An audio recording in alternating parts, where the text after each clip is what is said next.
Les vraies voix Sud Radio. Christophe Bordet. Les vraies voix sur Sud Radio ne vont plus au concert. Et non, les salles sont fermées, les artistes confinés comme nous à cause de ce coronavirus. Philippe Bilger, Françoise Degois, Philippe David, Philippe Rossi et bien sûr DJ Pif.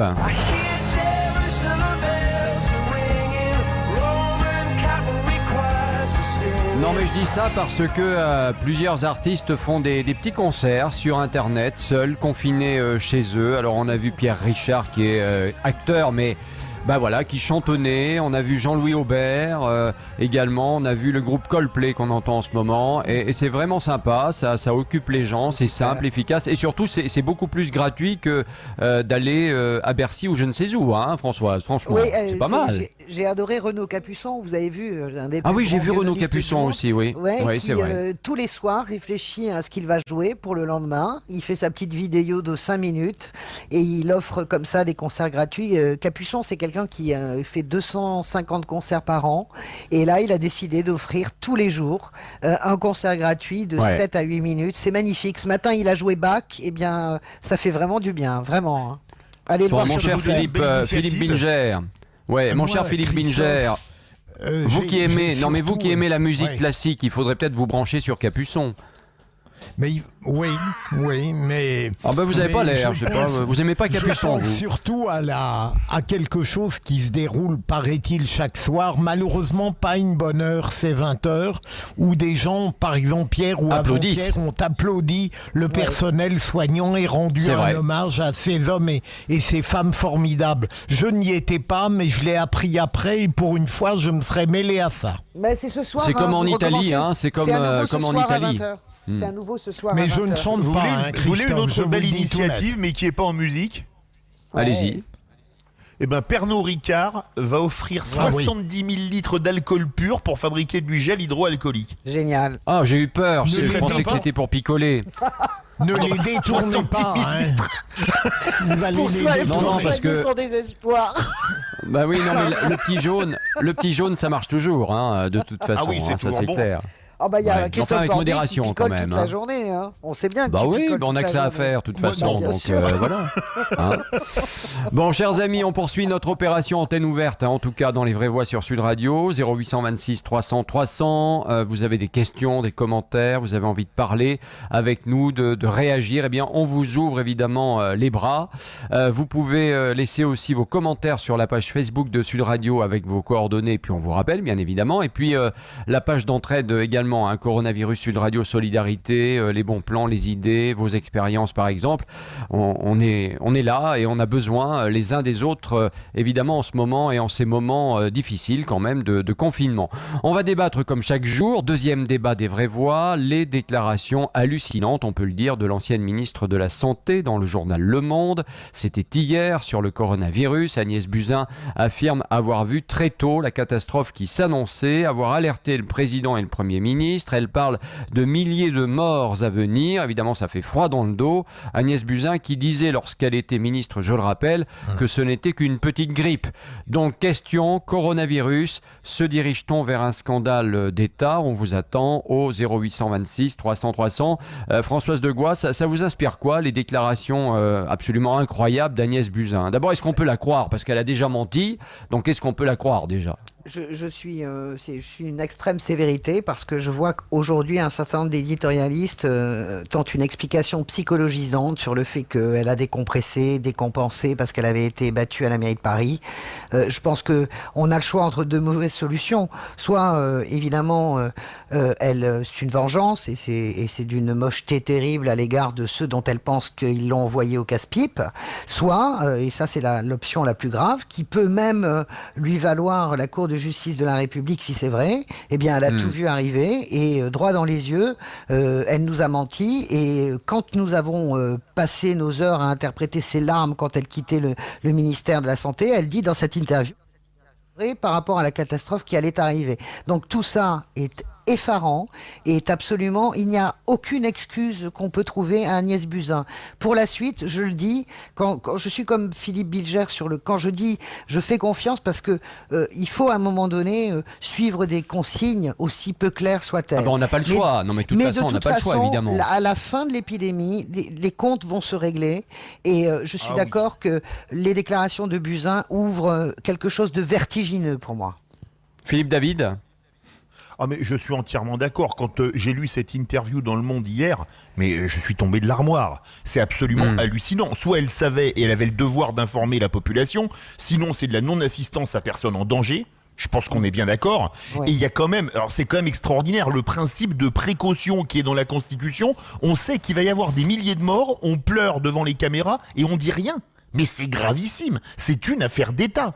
Et là, je peux vous dire que certains risquent la Cour de justice de la République pour les ministres, mais si Emmanuel Macron est au courant, lui, c'est la haute cour qu'il risque. Parce que s'il y a vraiment des milliers de morts, croyez-moi, les gens vont vraiment pas l'accepter, mais pas l'accepter du tout, et ils auront raison. En tout cas, on va en débattre dans un instant parce que forcément, ces propos font polémique. Alors les amis, nous sommes au deuxième jour, vous l'avez dit, du confinement partout en France. Globalement, ça marche. Quoique, parce que 518 verbalisations à Paris la nuit dernière. Je rappelle que maintenant, c'est 135 € d'amende. Des marchés en plein air où l'on est les uns sur les autres.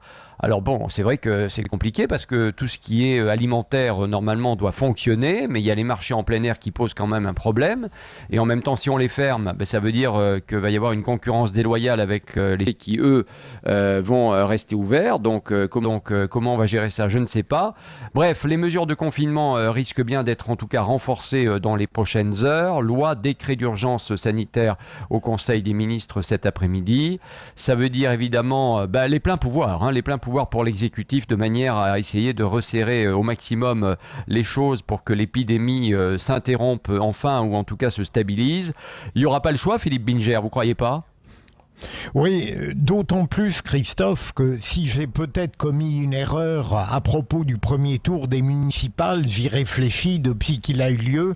Je crois que, au fond... Oui, parce que vous étiez favorable, Voilà, et puis j'ai réfléchi, j'ai entendu, notamment vous, d'autres gens. Je croyais que le sanitaire n'allait pas étouffer le politique, mais qu'il allait lui permettre d'avoir une autonomie. Et apparemment, je me suis totalement trompé. Mais sur l'état d'urgence, je distinguerais radicalement le plan politique et le plan sanitaire. Autant je peux comprendre que le gouvernement soit contesté dans les projets, par exemple sur la retraite, parce que même si on adhère à ce projet, on ne peut pas présumer que le gouvernement est totalement vierge d'idéologie, donc je comprends qu'on le discute autant dans une démocratie. Sur le plan sanitaire et même pour l'urgence qu'il va décréter, on ne peut présumer de sa part que le meilleur pour la société française. Et donc je dirais là, naturellement, j'ai une adhésion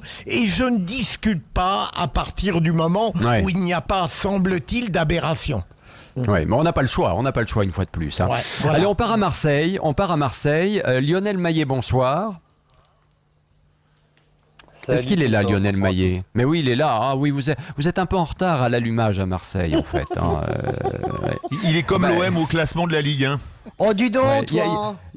Il y a un petit décalage. Ça va, non, mais ça va. Il y a un petit décalage avec Marseille, c'est normal. C'est pas le même fuseau horaire. Donc là, à l'heure qu'il est, attendez, Lionel Maillet, à l'heure qu'il est, c'est le début de la sieste, vous comprenez ? Donc il est 14h.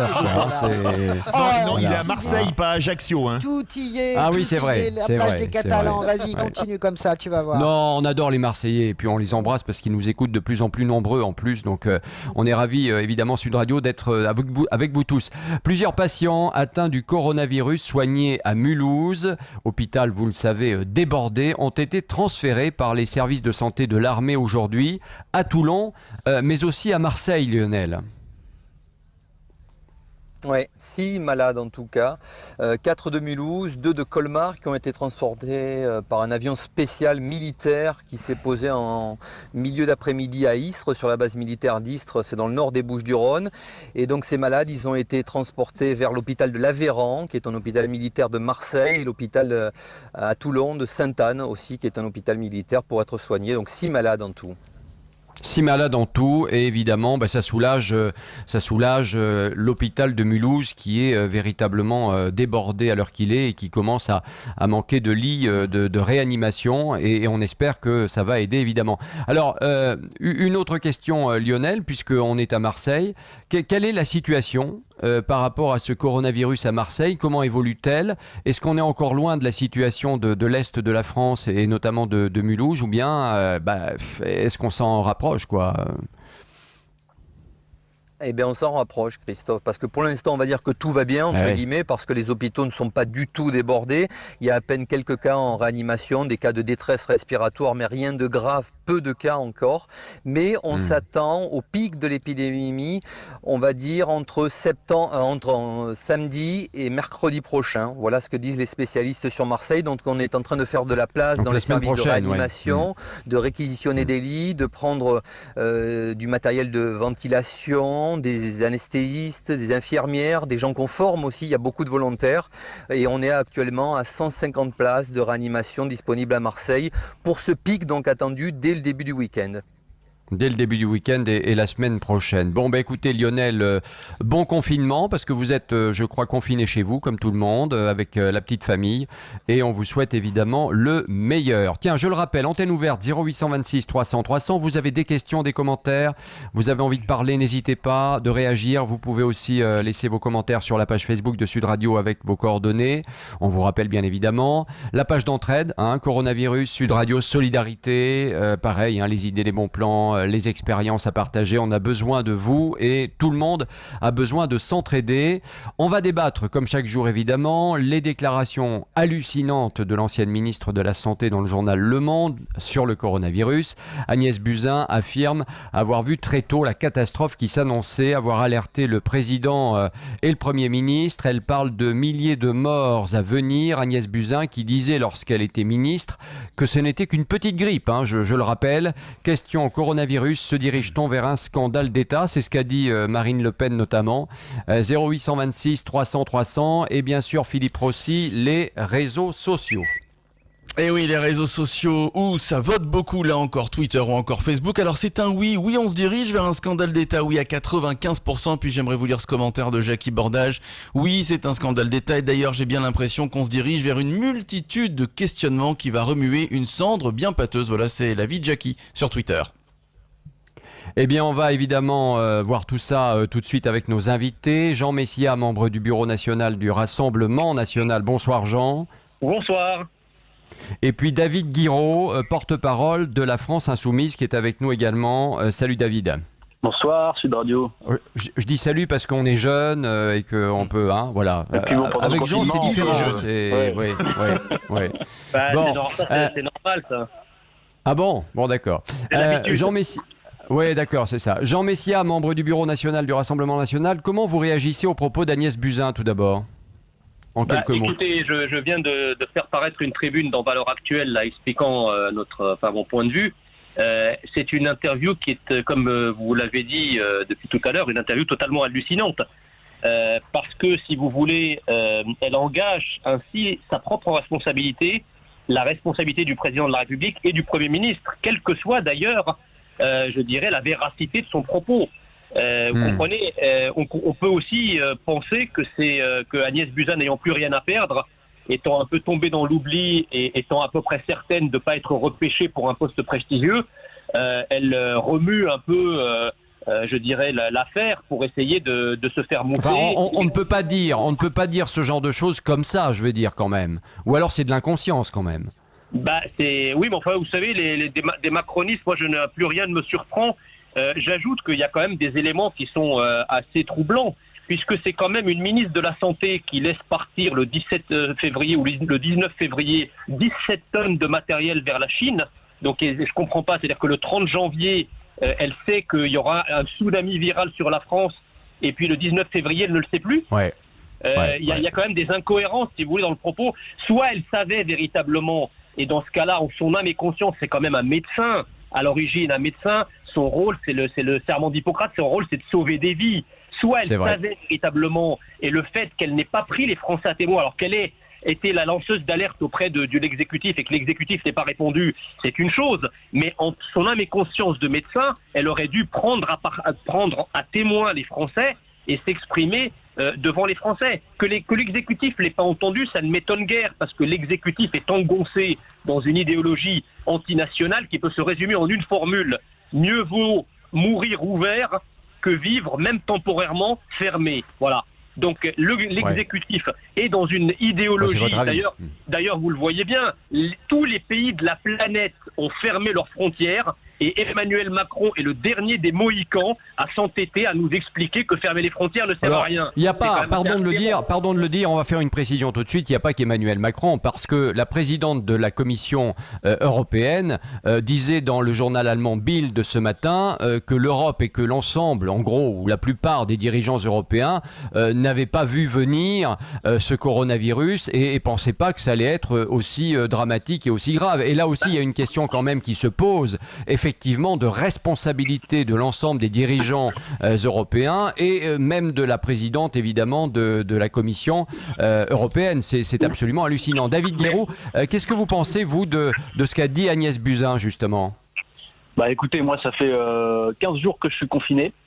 Parce que j'ai eu un rhume et que je faisais gaffe. Oui, j'ai eu un rhume, donc par mesure de sécurité, je suis sorti que 2 fois, quoi, en 15 jours. Je vous avoue que moi, l'état d'esprit depuis le début, c'est de me dire que bon bah voilà, quoi, j'applique les consignes, je suis comme tout le monde, mais le problème qu'on a aujourd'hui, je fais pas de récupération politique. Le problème qu'on a aujourd'hui, c'est qu'avec cette interview, moi, je suis atterré. On peut pas passer à côté de ça. On peut pas passer à côté de cette information-là. Donc du coup, on se retrouve nous-mêmes obligés de faire de la politique parce que c'est de la politique, hein. Oui, je suis d'accord. Il n'y a pas de honte à ça non plus, hein. Non, mais bien sûr que non. Ça questionne les Français, hein. Oui, mais vous voyez, c'est pas. Moi, je dis pas ça parce que le but aujourd'hui, c'est pas d'avancer l'agenda politique, quoi. Voilà. C'est pas de dire les frontières, pas les frontières, etc. C'est d'ailleurs. Non, mais d'accord, mais par rapport à ce qu'elle a dit, stricto sensu. Je suis désolé, mais on n'est pas loin du scandale d'État. Parce que le problème, on a pas mal parlé du fait de pourquoi on a maintenu les municipales. Mais c'est pas le problème, les municipales. Le problème, c'est que si elles savaient qu'on se dirigeait vers une catastrophe sanitaire avec des milliers de morts, mais pourquoi est-ce qu'on s'est pas mis à produire dès janvier des masques ? Parce qu'on sait qu'il en manque. Pourquoi est-ce qu'on n'a pas commencé à réquisitionner des usines de production ? Pourquoi est-ce qu'on doit attendre ? On est quel jour ? On est en mars. Je crois qu'on est le 18 mars. On est le 18 mars, oui. Le 18 mars que Pernod Ricard, c'est-à-dire qu'une usine de production, fasse de la production de gel hydroalcoolique. Pourquoi est-ce qu'on attend là ? Et tout ça, c'est extrêmement grave. Parce que pendant ce temps-là, c'est-à-dire que pendant le fait qu'il y ait des mesures qui soient en train d'être prises maintenant et pas avant, eh ben vous avez des soignants qui sont en première ligne, qui manquent de masques. Vous avez des gens dans les magasins qui manquent de gants, qui manquent de masques. On en a parlé, dans notre débat précédent, évidemment. Vous en avez à la Poste. Moi, ma tante est factrice, d'accord ? Elle vit avec ma grand-mère de 84 ans. Elle est factrice, elle n'a pas de matos pour se protéger, du coup elle va même pas pouvoir aller faire son travail. Donc vous voyez qu'il y a une responsabilité qui est engagée de la part d'Agnès Buzyn, mais c'est une responsabilité de tout le gouvernement. C'est-à-dire que si on savait que la pandémie était en route, avec des facteurs d'incertitude, moi je veux bien comprendre qu'on ne sait pas. Mais par contre, on ne peut pas mettre la faute sur les scientifiques. Voilà, on ne sait pas tout. Mais on ne peut pas mettre la faute sur les scientifiques, parce que les scientifiques, depuis le début, et moi pour avoir fait des plateaux chez vous, chez certains de vos confrères, j'en ai vu des scientifiques, le propre des scientifiques, c'est qu'ils ne sont jamais sûrs. C'est qu'avant d'avoir des preuves irréfutables, ils n'avancent pas un fait comme scientifique. Donc dans ces cas-là, il n'y a pas de preuve irréfutable. Il y a des faits et il y a des actions politiques à mener par rapport à l'incertitude. Mais si on savait qu'il y avait qu'il y avait une infection qui risquait de provoquer des milliers de morts, comme le dit Agnès Buzyn, moi je suis désolé. Ça veut dire qu'on n'a pas pris les mesures à temps, et le fait de ne pas prendre ces mesures à temps-là, ça met en danger des gens, et le fait de mettre en danger des gens quand on est responsable public, eh ben oui, c'est une responsabilité pénale qui s'engage. Et c'est pour ça qu'on a demandé la France Insoumise. Vous savez, il y a une mission d'information à l'Assemblée nationale avec les députés sur la gestion du coronavirus. Nous demandons à la France Insoumise que ces aveux-là, qu'ils soient vrais ou pas d'ailleurs, soient examinés de la manière quand même la plus sérieuse, la plus solennelle par nos institutions. Ouais, qu'il y ait une commission d'enquête déjà pour commencer, une commission d'enquête parlementaire. Je vais continuer de vous donner la parole à tous les deux dans un instant. Déjà. Oui. Je vais continuer à vous donner la parole, évidemment, à tous les deux sur ce sujet. Mais tout de suite, je vous le disais, antenne ouverte dans les vraies voix sur Sud Radio, 0826 300 300. Sud Radio, les vraies voix. Prenez la parole. Mohamed de Perpignan est avec nous. Bonsoir Mohamed. Oui, bonsoir à vous et à tous vos auditeurs et Et je voulais juste dire quelque chose avant de parler de Madame Buzyn, juste dire qu'on a assez de couturiers et de couturières en France pour fabriquer des masques, même s'ils ne sont pas homologués. On a assez d'usines de tissus pour faire quelque chose qui nous partagerait correctement. Et je ne comprends pas que personne ne le fasse. Voilà. Alors j'entends ce que vous dites. Après, nous, ce que l'on nous dit, et on n'est pas des spécialistes des masques non plus, mais on nous dit qu'il y a plusieurs sortes de masques, hein, vous avez vu, et notamment ce masque en bec de canard qu'il faut porter parce que il est très efficace, etc. Cela étant, ce sont des masques très particuliers qui ont une durée de vie qui n'est pas très longue, et je pense que le tissu, c'est peut-être pas la meilleure solution non plus, parce que vous savez que juste une chose, vous savez que le virus se dépose sur le tissu aussi, etc. Et sur certains tissus, il reste même plus longtemps que sur d'autres. Donc il faudrait vraiment trouver la matière qui irait le mieux. Philippe David. Mais je pense que les couturiers, ils ont la matière. Parlez pas en même temps, on ne comprend pas. Je vous en prie. Allez-y, Philippe David. Un produit en termes sanitaires, à mon avis, il faut qu'il ait un passage au LNE, le laboratoire national d'essai qui est à Trappes. Donc il faut faire un prototype ou deux, les faire en test pour voir qu'ils ne laissent pas passer les microbes. Parce que si vous faites des masques mais qui ne sont pas à 100% fiables, ça pose problème. Et donc le problème, c'est la norme et les essais.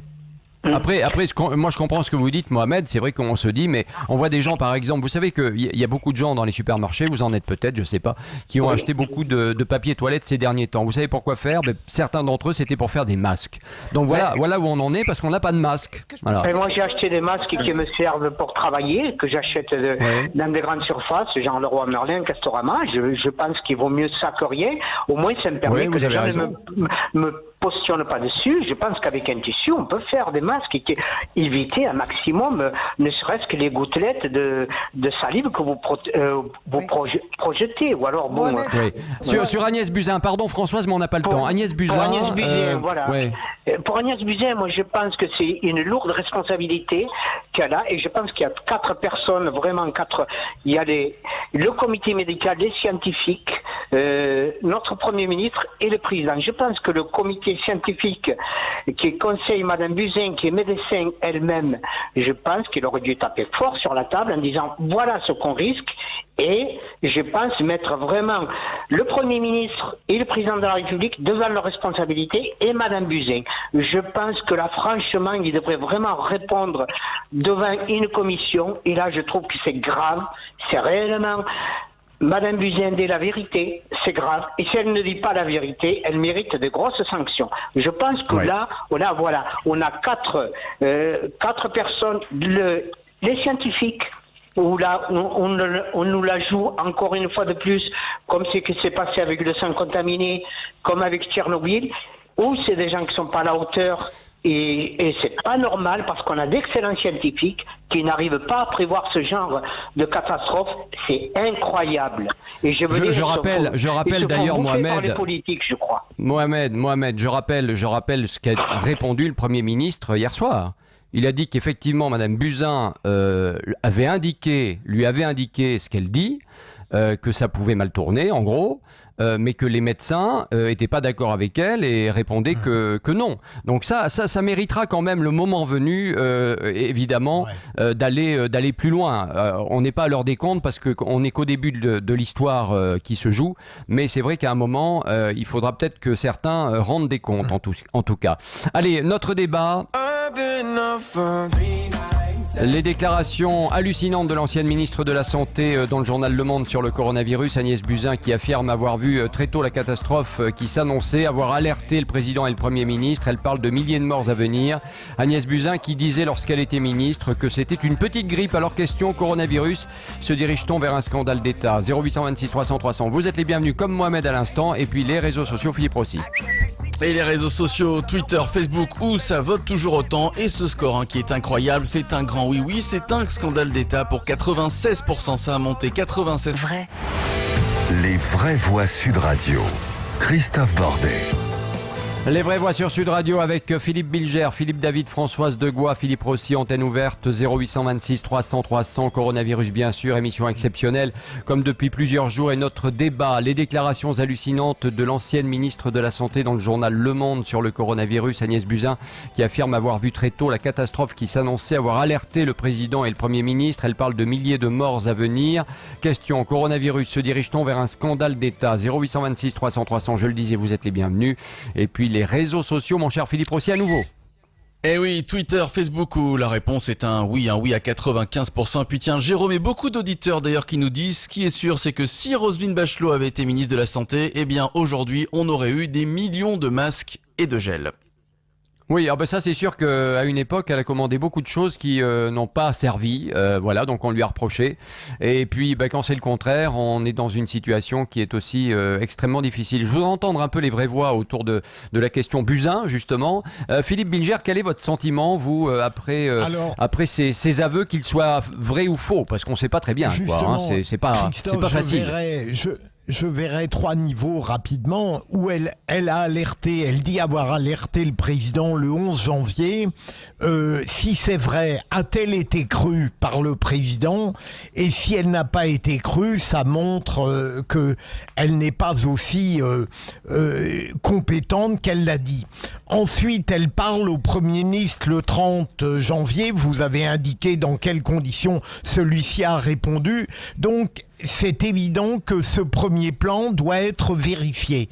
Là où je rejoins en grande partie Jean Messia, c'est que par rapport à l'angoisse qu'elle prétend avoir diffusée, il y a tout de même des contradictions. Vous l'avez rappelé, à la fin du mois de janvier, elle indique que le risque de propagation du virus en France est très faible. Et d'autre part, elle renvoie une multitude de masques en Chine, alors qu'on en a tragiquement besoin. L'actualité démontre donc qu'elle a une pratique ministérielle qui est aux antipodes de l'angoisse et des avertissements qu'elle prétend avoir prodigués. Et dernier élément, si on en reste même au plan purement politicien, la manière dont elle décrit les municipales et dont elle analyse sa propre défaite en qualifiant tout ça de mascarade et en réalité en exprimant, c'est là où je rentre un peu dans un psychologique peut-être contestable, des remords, des regrets. Parce qu'au fond, je l'imagine tout de même aujourd'hui, me semble-t-il,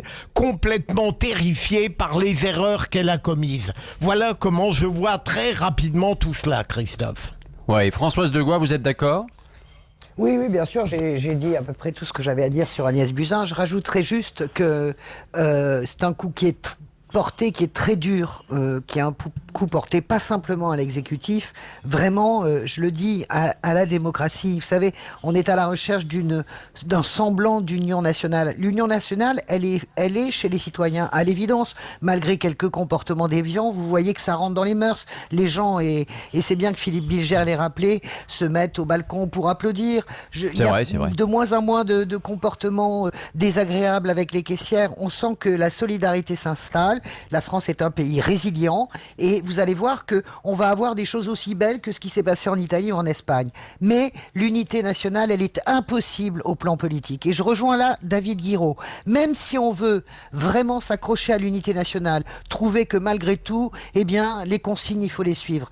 Elle-même, Agnès Buzyn, elle casse cela. Elle casse cela et vous allez voir la bombe à retardement que c'est. Parce qu'elle a créé dans le cœur des gens, quelle que soit la véracité ou pas, et je suis d'accord qu'il y a un aspect psychologique évident. Cette femme, elle est brisée dans son orgueil, sa crise, etc. Elle savait pas que la politique c'était aussi dur, voilà, fallait pas en faire. Et une fois qu'on a fermé cette parenthèse, car je ne veux pas donner le sentiment que je lui trouve des excuses, car je ne lui en trouve aucune, eh bien, je pense que c'est une véritable bombe à retardement démocratique. Et vous allez voir ce qui va se passer. Aujourd'hui, il y a un sondage qui est sorti. Jusqu'à présent, les Français faisaient confiance au gouvernement. Maintenant, on est en train de basculer. 51% des Français Français ne font pas confiance au gouvernement. La différence entre nous et l'Italie... C'est quoi ce sondage? Je l'ai pas vu, tiens, oui. Il est passé là, il vient de passer sur les chaînes info. D'accord, la différence entre nous et l'Italie, et je termine rapidement, c'est que les Italiens sont à 100% ou à 80% derrière Giuseppe Conte, le Premier ministre, car c'est une personnalité ronde, rigoureuse et à la fois chaleureuse. Et finalement, les choses se passent mieux, même si c'est dramatique. Le dernier bilan aujourd'hui, c'est 475 morts dans la journée d'hier. Absolument, en Italie, ça vient de tomber à l'instant. Eh bien voilà, on a besoin, si vous voulez, on a besoin de croire. Tous les êtres humains, on a tous besoin de croire. Mais on peut pas... là, c'est malgré nous. La politique et la polémique vont forcément revenir. Et là, elle est coupable pour moi de cela, Agnès Buzyn. Philippe David. C'est une traîtrise de l'arrière. C'est ça qui... Vous avez raison, Françoise, de dire qu'elle rompt d'une certaine manière un début d'union nationale. Voilà. Philippe David, vous êtes d'accord? Je pense, après avoir lu son article, qu'elle a plutôt soulagé sa conscience. Je pense qu'elle en avait très gros sur la patate. On peut pas dire qu'elle a eu un échec flagrant à Paris, parce que quand elle a remplacé Griveaux était à 13%, elle a fait plus de 17%. En quelques semaines pour récupérer une campagne, on peut pas dire qu'elle se soit vengée pour son échec, même si elle est que 3e, c'est vrai. Ouais, mais je pense que c'est vraiment qu'elle allait gagner, hein, Philippe. Vraiment, non, ça, j'en suis pas convaincu. Oh non, je pense que... Dès le départ, on savait qu'elle ne gagnerait pas. Il y a qu'elle qui le croyait, alors, franchement. Dans ces cas-là, oui, il y a qu'elle. Je pense qu'elle... Je pense qu'elle a soulagé sa conscience dans cet article. Franchement, je pense que c'est ça, et c'est quelque chose de terrible. Elle dit, ce qu'elle dit est vrai, il y a des milliers de morts. Vous vous rendez compte comment vous vous endormez la nuit d'après, ou les nuits avant, quand vous le savez? Mais vous vous rendez compte? Vous dormez pour pas, mettre un petit peu de, vous dormez pas, un petit peu de bonne humeur. Tiens, un petit peu de bonne humeur, ça changera un petit peu. Enfin, bonne humeur, plus ou moins, mais ça se passe à Marseille, chez nos amis de Marseille. On vient de l'apprendre, une pharmacienne de Noailles arrêtée pour une vente illégale de masques. Voilà, même les pharmaciens à Marseille font du trafic. Donc, voilà, c'est comme ça. Bon, on continue notre débat donc sur Agnès Buzyn, parce que nos invités, évidemment, sont toujours là. Jean Messia du Rassemblement National qui est avec nous, évidemment, et puis David Guiraud, porte-parole de la France Insoumise. Jean Messia, maintenant pour être clair, qu'est-ce que vous souhaitez? Guiraud le disait il y a un instant, qui est avec nous toujours, y a une commission de suivi qui est mise en place. Comment vous voyez la suite des choses là pour Agnès Buzyn et ses propos? Écoutez, il faut une commission d'enquête, il faut que quelque chose, une structure, une enquête fasse toute la lumière sur cette histoire. Vous savez, les déclarations d'Agnès Buzyn sont... au pire, relève de quelque chose de criminel, si ça s'est passé comme ça. Au mieux, c'est quelque chose de pathétique. Si c'est pathétique, elle ressemblerait à une espèce de De Gaulle qui aurait fait son appel du 18 juin en 1950. C'est-à-dire qu'en réalité, c'est quelqu'un qui aurait pu tirer un signal d'alarme au moment de l'attaque, au moment du tsunami viral, venir faire un appel du 18 juin sanitaire au moment où les choses commençaient à s'envenimer. Et au lieu de ça, elle laisse passer, je dirais, le blitzkrieg sanitaire, et elle s'exprime des mois, ce qui est équivalent à des années, après la bataille. Donc, si vous voulez, c'est quelque chose qui est quand même rationnellement, qui ne s'explique pas, ou en tout cas qui paraît complètement atterrant. La deuxième chose, c'est que ce gouvernement a en réalité une gestion globale que Agnès Buzyn n'a pas démenti de la crise, qui est proprement hallucinant. J'entendais ce matin encore la porte-parole du gouvernement nous expliquer que porter des masques ne servait à rien. Et au même moment, Nicole Belloubet, garde des Sceaux, dit qu'elle va distribuer 100 000 masques aux prisonniers. Enfin, tout ça est quand même assez atterrant et assez incroyable. On nous explique... Et par ailleurs, quand le Premier ministre commence le confinement de zone dans l'Oise, etc., fin janvier, la veille, il y avait déjà eu 650 nouveaux cas en Italie. Et les frontières n'étaient pas fermées. Ça veut dire que depuis l'Italie, qui était devenu le foyer de l'infection, les gens allaient et venaient normalement au moment même où les entreprises demandaient à leurs salariés revenant d'Italie de rester chez eux pendant 14 jours. Donc, et d'ailleurs, ce qui était très bizarre ces derniers temps, bon, ça a changé évidemment puisque de nouvelles mesures ont été prises là ces dernières heures, mais ce qui était très bizarre, et on a fait un reportage là-dessus sur Sud Radio, c'est que les Français ne pouvaient plus rentrer à un moment en Italie et les Italiens continuaient de rentrer en France. C'était n'importe quoi. Juste un dernier mot. Quand j'entends David Guiraud nous expliquer que appeler à fermer les frontières, c'est faire de la politique. Absolument pas. Maintenant qu'on n'a pas fermé les frontières, maintenant qu'il non, mais c'est pas ce que j'ai dit, monsieur Bessière. Attendez, maintenant qu'on n'a pas fermé les frontières, alors on parle, quand on parle d'établissement des frontières, on nous dit c'est un repli nationaliste. Alors, ceux qui parlent de repli nationaliste, ça les gêne pas de se replier de manière domestique et tribale entre quatre murs. Donc on préfère. Oui. Si vous non mais écoutez, Jean, pour être honnête, Jean, on va pas faire une polémique là-dessus parce que je sais que c'est votre grand truc. Le Rassemblement national, ça fait, ça fait des années que le Rassemblement national demande la même chose. Et là, évidemment, avec cette affaire de coronavirus, bah oui, il faut fermer les frontières. Non, donc forcément, vous allez pas dire le contraire maintenant. Ça c'est sûr. Pardon, si je peux intervenir. Je réponds juste à votre propos. Le Rassemblement national, effectivement, demande le rétablissement des frontières parce qu'en réalité, depuis des années, la France est soumise à une succession de risques, que ce soit des risques économiques. On a connu les risques sécuritaires. En 2015, l'organisateur des attentats du Bataclan avait franchi toutes les frontières sans aucun contrôle à plusieurs reprises. Là, aujourd'hui, le risque est sanitaire. Donc, en réalité, l'absence totale des frontières nous a rendus vulnérables à tous les risques. Les risques industriels, David Guiraud qui est avec nous. David Guiraud, est-ce que vous êtes d'accord ? Est-ce que vous êtes d'accord avec ça, effectivement, que ce risque sanitaire, peut-être qu'on aurait dû prendre des décisions sur les frontières plus tôt ? Non mais il y a plusieurs trucs. Déjà moi je tiens à rappeler qu'on est tous dans le même bateau là à l'heure actuelle. C'est vrai. Donc c'est pas le moment. Moi je vous le dis honnêtement, c'est pas le moment de faire le bilan des choses. C'est même pas le moment de faire le bilan d'Agnès Buzyn. On est tous ensemble, d'accord ? Maintenant, s'il y a des mesures qui auraient pu être prises plus efficacement. Non, mais attendez, je vais finir. Laissez parler David, s'il vous plaît. Il faut avoir ce sens-là quand même de responsabilité et d'unité. Ce qui n'empêche pas d'avoir un bilan critique des choses, mais par contre, par exemple, sur la question de la fermeture des frontières, c'est-à-dire qu'il aurait fallu fermer toutes les frontières directement, alors même qu'on n'était pas sûr. Vous voyez, il faut quand même aussi avoir ça en tête. Il y a plein de pays qui ont fait ça. Attendez, non, c'est pas vrai que tous les pays ont fermé toutes leurs frontières. Il n'y en a pas plein, pas du tout. Non, même la Chine, elle a fermé que Wuhan. Mais c'était peut-être elle a fermé Hubei, c'est-à-dire le centre de l'épidémie. Allez, David, s'il vous plaît, David. Il n'y a aucun pays en janvier, je le dis et je le répète, ni même la Chine, qui a fermé l'intégralité de ses frontières. Je ne dis pas que c'était la bonne ou la mauvaise solution, je dis juste que maintenant on en est là, on en est rendu là. De toute façon, aujourd'hui, le virus, il est chez nous. On tirera un bilan politique de tout ça plus tard, d'accord ? Mais là, c'est pas le moment. Moi, ce qui m'ennuie et ce qui me choque dans les déclarations d'Agnès Buzyn, c'est que moi, ça fait 15 jours que je suis confiné, d'accord ? Juste parce que j'ai eu un rhume, d'accord ? 15 jours que je suis confiné, que je suis inquiet pour les gens. J'ai vu que 2 personnes en 15 jours. Je peux vous dire, sur la vie sociale, c'est pas top, hein. C'est un peu dur, on est inquiet. Comment vous le vivez tout ça ? Tiens, comment vous le vivez ? Racontez-nous un petit peu. Ça va. Non, mais ça va, j'ai 2 chats. J'ai de la chance, hein. Et puis, je vis dans un appartement qui fait 33 mètres carrés, donc c'est pas non plus l'horreur. Mais moi, je peux vous dire que je pense aux étudiants qui vivent dans des 9 mètres carrés, hein. Ça, c'est le rapport au confinement, c'est aussi ça. C'est un rapport à l'habitat, et que je peux vous dire que quand vous vivez dans des logements insalubres, ça doit être un autre délire. Mais bon, bref.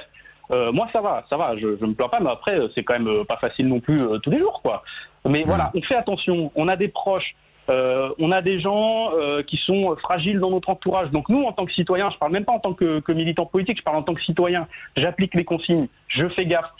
Et j'essaye de justement ne pas être dans quelque chose qui briserait cette unité-là, cette solidarité-là. Mais quand vous avez quelqu'un qui vous explique qu'elle savait et qu'elle a rien fait, ça, c'est grave, parce que il y a des mesures politiques. Alors, on peut parler des frontières ou pas, mais moi, je pense que le plus important, ça aurait été, par exemple, la production de masques, parce qu'aujourd'hui, c'est le problème numéro 1, là. Le problème concret. Des gens qui sont en première ligne, des gens qui mettent en danger leur santé, la santé de leurs proches, de leurs familles, de leurs gamins.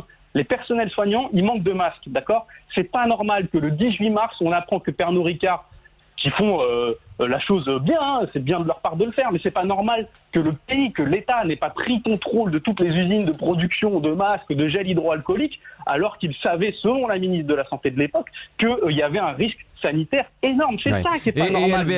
Et LVMH qui s'est mis aussi à produire du gel hydroalcoolique depuis maintenant quelques jours. Voilà. Non mais LVMH sûr, comme ça, pardon, c'est encore une autre histoire. Et puis alors on ne doit pas polémiquer parce que c'est vrai qu'on est tous dans le même bateau et que c'est pas évident. Mais LVMH Non, mais LVMH avec un patron qui, pardon, mais on peut le penser aussi si on a les idées mal placées comme moi, qui va encore se faire beaucoup d'argent quand même avec cette affaire de gel hydroalcoolique, mine de rien. Oui, bien sûr, mais après, c'est pour la bonne cause. C'est pour la bonne cause. C'est pour la bonne cause. Ce qu'on doit avoir d'être. LVMH, moi je suis pour qu'ils payent leurs impôts, etc. Mais c'est pas, à la limite, on verra ça aussi après. Pour l'instant, moi, c'est ceux à qui je pense, c'est les personnels qui sont en première ligne. Je vous le dis honnêtement, c'est les postiers. C'est les infirmiers, c'est les forces, c'est les gardiens de la paix. Voilà, moi je pense à cela et je pense que, vous savez, on a eu de longs débats pendant l'année sur les retraites, sur les régimes spéciaux. Et, vous voyez, je dis même pas quelle est ma position politique là-dessus. Je dis juste que on se rend compte aujourd'hui à quel point c'est important d'avoir un système de santé qui fonctionne, à quel point c'est important et à quel point on aurait dû écouter les gens qui, depuis quasiment un an, sont en mobilisation, c'est-à-dire les hospitaliers, pour vous dire, écoutez les amis, dans les urgences, on s'en sort pas. Et ça fait un an que vous avez ces gens, et c'est normal qu'ils soient un peu en colère. Ces gens, depuis un an, nous disent, là, on est en surchauffe, on est au bord du burn-out, etc. Non, mais ça, on le sait, tout ça. Oui. On maintient, mais par contre, si jamais il y a une crise sanitaire, là, ça va être vraiment compliqué. Bah voilà, on y est. Donc, c'est ces bilans-là politiques qui non, juste une chose, on va vous entendre. On va vous entendre. Oui. Juste une petite incidente, si je puis me permettre, sur la question de l'unité nationale. L'unité nationale ou l'union nationale ne saurait suspendre la démocratie. Nous sommes pour l'union nationale parce que nous sommes derrière nos personnels soignants, nos infirmières, nos ambulanciers, nos pompiers, etc. Nous appliquons à la lettre les consignes de confinement du gouvernement, donc nous sommes dans cette union nationale-là. Mais on ne peut pas exciper du concept d'union nationale pour nous interdire de poser des questions, surtout lorsque ces questions proviennent de la Oui, mais on a une responsabilité. Allez, Jean Messia, je finis juste là-dessus. Rapidement, on a une responsabilité à parler des choses qui préoccupent, je pense, les Français aujourd'hui et à se rendre utile. Or, aujourd'hui, ça ne me semble pas utile, je vous le dis honnêtement, dans le débat politique, de parler de quelque chose, d'un débat qui est périmé sur celui des frontières. Parce que ce débat-là, pour l'instant, attendez, qui soulève le lièvre. Ce débat, pour l'instant, il est périmé. Je vous dis pourquoi. Parce que de toute façon, il est là, le virus. Donc voilà, bon, on continue avec les vraies voix. J'aimerais entendre Françoise Degois, Philippe Binger et évidemment Philippe David. Pour aller un petit peu, on a compris. Pour aller un petit peu plus loin, s'il vous plaît, on a compris. Pour aller un petit peu plus loin, maintenant, ce qui va se passer, c'est qu'on va être en urgence sanitaire. C'est ce qui est en train de se préparer avec un décret. D'ailleurs, je crois que vous travaillez dessus, David Guiraud, sur ce texte. Oui, alors il y a un projet de loi qui est en train d'être examiné en ce moment. Il devra être déposé, je pense, vendredi. Donc nous, la France Insoumise, qu'on fait, on regarde le contenu du projet de loi et on regarde quels amendements on peut faire. Par exemple. Alors qu'est-ce qu'il dit le projet de loi, pour être clair? En fait, en quelques mots. Oui, c'est un projet de loi qui autorise le Premier ministre et le gouvernement à prendre par décret des mesures qui concernent beaucoup de secteurs de la vie économique de notre pays. En fait, chaque secteur est détaillé. Notamment, moi j'ai vu l'article 17 où il y a beaucoup de mesures sur qu'est-ce qu'on fait dans les entreprises, en gros quel pouvoir on donne au gouvernement pour agir dans les entreprises, pour agir... je sais pas, par exemple, pour dire, là, on pourra pas faire de CHSCT, on pourra pas faire de comité d'hygiène, on pourra pas faire d'élections syndicales, donc on ajourne, voilà. Il y a plein de choses comme ça. Sur les élections municipales, c'est aussi ce projet de loi-là qui va ajourner c'est plus de pouvoir pour le gouvernement, de manière à renforcer, en fait, le confinement qui existe maintenant depuis 2 jours. Françoise Degois, est-ce que c'est nécessaire, à votre avis, ou est-ce que c'est inquiétant ?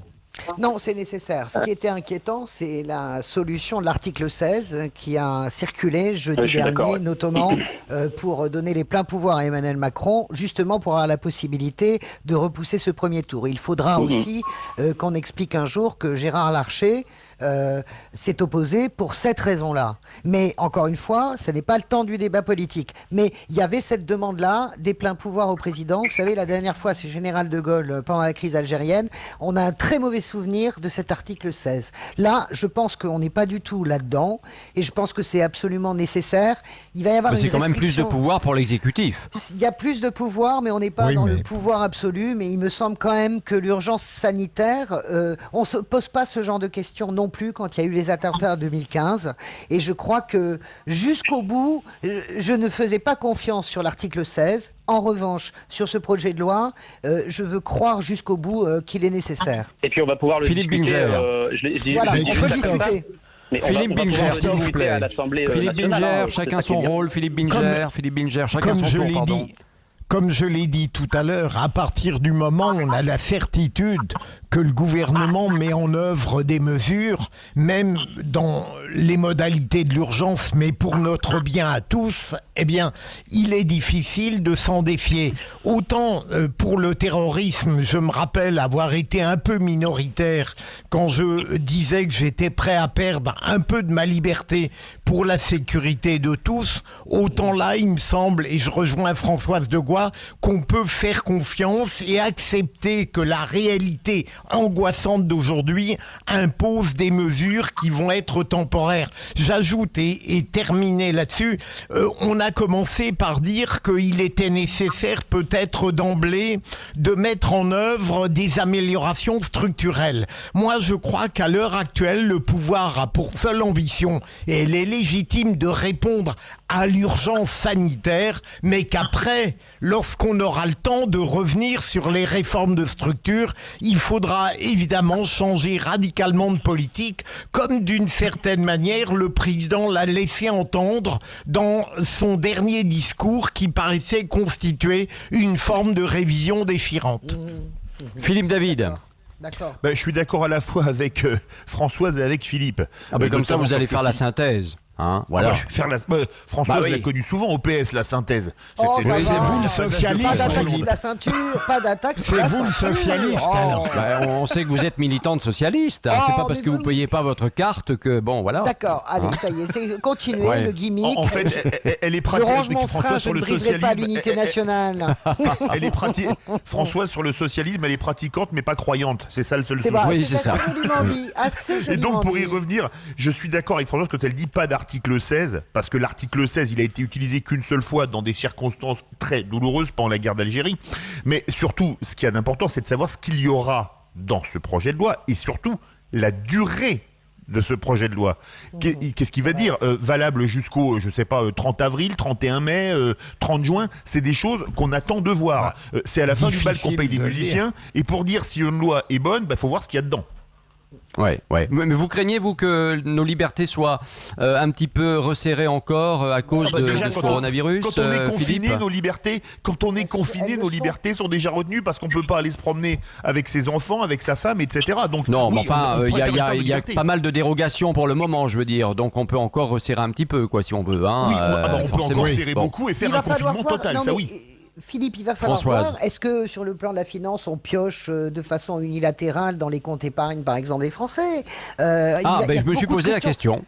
Mais il y a voilà, donc c'est pour ça que David Guiraud. Parce que si à un moment il n'y a plus assez d'argent, il faudra bien prendre l'argent quelque part. Et David a raison que cette hypothèse n'est pas complètement folle.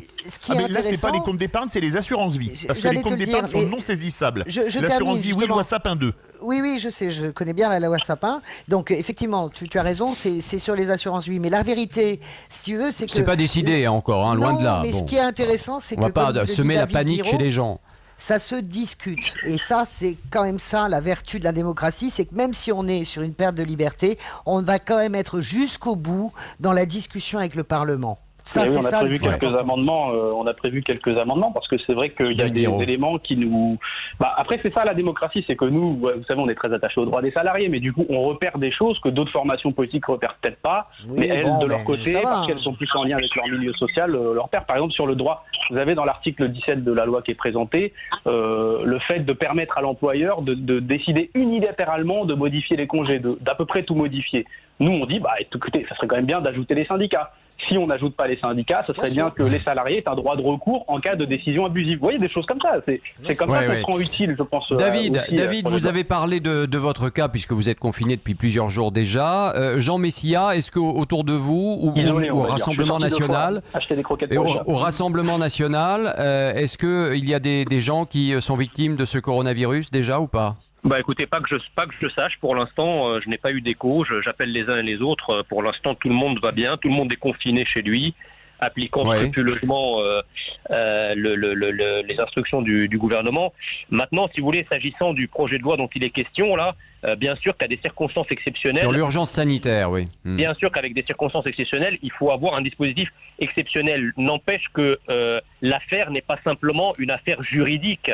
c'est aussi une affaire politique. Oui, C'est-à-dire, le problème, c'est que nous avons des dirigeants, encore une fois, qui pratiquent ce que d'autres dirigeants, il y a notamment 80 ans, ont pratiqué, c'est-à-dire l'aveuglement au désastre. Et donc, quand on n'a pas à la tête du pays des gens qui prennent le taureau par les cornes, qui protègent la France et les Français parce qu'ils sont engoncés dans des doctrines a priori et des idéologies, si vous voulez, on aura beau mettre en place toutes les comment dirais-je, les circonstances juridiques exceptionnelles que l'on veut, le politique, au bout d'un moment, la défaillance du politique fera apparaître ces dispositifs comme totalement inutiles. Moi, je ne fais pas confiance au gouvernement qui n'a pas su protéger la France et les Français depuis le départ pour aujourd'hui protéger la France et les Français à travers des dispositifs juridiques qui n'ont que pour seul but que de pallier son insuffisance et son impéritie. Philippe Binger, rapidement pour terminer. Non.